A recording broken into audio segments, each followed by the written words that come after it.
ওই জায়গাটা হাত দেওয়া তোমার খুব জরুরি। চলো, যে কি আছে এখানে, কি আছে?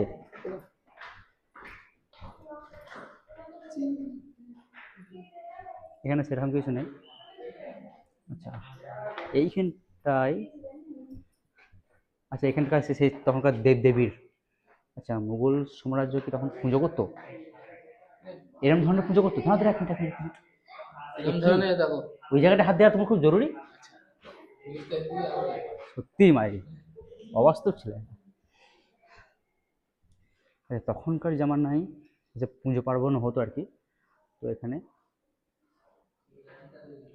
সব এসে ঠাকুরের মূর্তি, ঠাকুরের নাম এখানেও দেওয়া রয়েছে, লক্ষ্মীনারায়ণ, লক্ষ্মীনারায়ণ, ঠিক আছে, মীনাক্ষী, ঠিক আছে। বিভিন্ন ধরনের তখন এই দেবদেবীর পুজো হতো মুঘল সাম্রাজ্যের আমলের মধ্যে, ঠিক আছে, বোঝাই যাচ্ছে। আর এখানে তো পুরো অন্ধকার, মনে হচ্ছে কিছু অ্যালার্ম লাইট ফাইট নেই। বাট আমি ওখানে যাবো না, আমার যেতে ভয় লাগছে ওখানটা পুরো। আর খুব গম্ভীর গম্ভীর ভাব, সেরকম মানুষজন এখানে কেউ নেই, ঠিক আছে। কখন কী হবে বলা মুশকিল, নিজেকেও খুব ভয় লাগছে। তবে হ্যাঁ, মুঘল সাম্রাজ্যের আমলের তখন কিন্তু দেবদেবীর পুজো হতো, এটা তার প্রমাণ। এখানে সেই তখনকার এই স্মৃতিগুলি এখানে কিন্তু ধরে রাখা হয়েছে, এই যে